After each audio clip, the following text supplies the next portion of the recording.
Hey, Day. Yes, my name is Nick, and thank you for making the reply. I was kind of embarrassed that you actually showed my video to your seminar. I take it you're in undergrad university in Canada. I saw on your page you're in Canada. But anyway, it was kind of embarrassing that you did that. But yeah, it's not too bad. Thank you for responding. I appreciate it. And yeah, if you want to show future videos, that's fine. I always appreciate being broadcast to people I don't know. But I think it's really cool that you're. What kind of anthropology class is it? I took one a couple years ago. It was we only dealt with monkeys. It was like physical anthropology. I think we just did the evolution and stuff like that. We didn't go into interesting topics like Lefebvre and whatnot. But anyway, I wanted to make two short comments, and then in a couple days I will make another video bring up a new topic on Lefebvre. But on this video I just wanted to address two of the points I thought that you made. The first being as a response to my comment about nationhood and how it implies violence. I wanted to read a short quote from Constellation of Philosophy.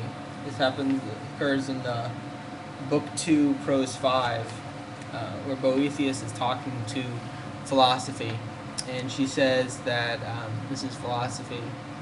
But that which is given away is no longer possessed, so that money is more precious when it is generously got rid of. And if all the money in the world were acquired by one man, everyone else would be penniless. The sound of a voice can be given equally to many hearers, but money cannot be distributed among many persons without impoverishing those who give it up. Riches then are miserable and troublesome. They cannot be fully possessed by many people, and they cannot be acquired by some without loss to others. And it's that last clause I found particularly interesting, that money and material wealth cannot be acquired by some without loss to others. And I think this is very much evident in our own world in terms of nations. Just take the United States and the West and how much it has compared with how few natural resources and infrastructure other countries have. I think another perfect example is the two Koreas. You have this arbitrary dividing line between North Korea and South Korea. And the South has all this, commerce and whatnot. But the North, due to their dictator, has hardly anything. People are starving and whatnot. It's all due to this sense of different nations. So I thought that was interesting. I think that's kind of what. Actually, I should have said that Boethius was written about 1500 years ago. Probably the most famous translation was done by Geoffrey Chaucer about about 600 years ago. So it was a really popular book when he translated it. Not so much anymore that I'm aware of, but yeah, it's obviously it's a lot older than Lefebvre. So it goes back long before him. But I think that's pretty much the same idea that he's talking about, where within this idea of a nation, or with money, you can't gain anything without other people losing it. And I think that's the kind of violence he was talking about. I also, in the second comment, we were talking about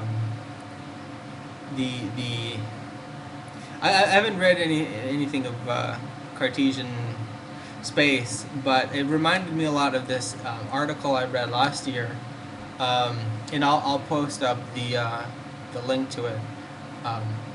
But he's talking about Berlin and Wim Wenders, who did Wings of Desire. He said Wenders called Berlin recalled Berlin in the 1980s.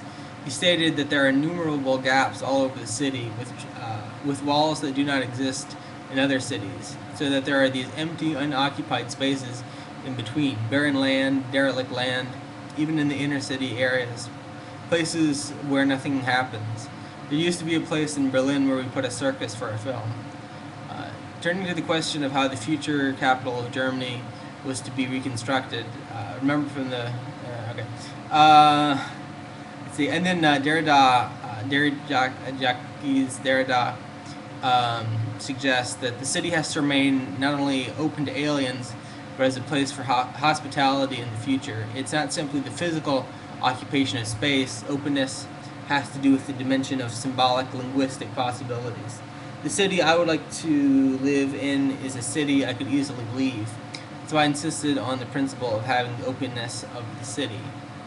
And that, I think that's sort of, and I think that's what you were talking about, where we create space and then we segment it into these different sections, like this kind of space and that kind of space.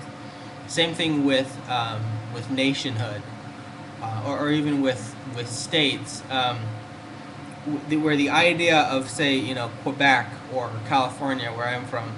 I'm not sure what province or state you're from in Canada, but the idea of, let's say, of California, the border around California, it makes California its own unique space. But then how do you know that you're in California and not somewhere else? Well, to me, it's you only, the border is such that you only know that you're in California when you know you're not in Arizona, or when you know you're not in the Pacific Ocean. It's the kind of, well, I guess the ocean wouldn't really matter, but Washington, or Nevada, or Arizona. It's this border that only really makes sense if you have something to juxtapose it with. So we do these little segmentations of space. And in the case of Berlin, where in the 1980s, before the wall came down, you had East Germany, which was communist and had no infrastructure hardly. What they did have was crumbling, and then you had West Germany, which was capitalist and it was thriving, had all these consumer goods and whatnot. And so when they took the wall down, they had this big problem of empty spaces where there was nothing in East Germany, and so they had to try to refill it. But yeah, I think it was interesting how East Germany, how the spaces of East Germany, due to communism, were kind of unused. I should probably read this. The title of the essay is "Empty Space in the City: The Reoccupation of Berlin," and it's talking about how when in '89 and 1990, when the wall came down, people started moving into East Germany. They found it kind of hard to, because at the one hand they wanted to get rid of a lot of the old structures. They also wanted to keep them too, but they had to get rid of them because they were in such a way that they were crumbling and had empty unused space, kind of this open nature. Anyway, I hope I'm not too rambling too much, but yeah, I want to post another video on Lefebvre, or actually maybe it might be a better idea if, I don't know how big your seminar is, but if they like my comment, if they want to ask me a question, or if they have a comment. I mean, you guys have probably read more than I have. I haven't read it in about 2 weeks or so. I'm doing other things, but the ideas are pretty interesting. You said your class is on space and place, and that kind of interests me more. So I've been finding other books that deal more directly with that. Lefebvre is more philosophical. It hasn't been too much of a help for me, but it's been bringing up some interesting issues. So yeah, if your class, or if you have any other questions, or if you want to talk to me about something, give them a link to this, or post a question.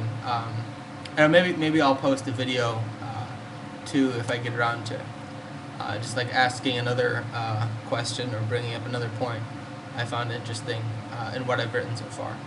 Anyway, I look forward to hearing from you. All right, take care. Bye.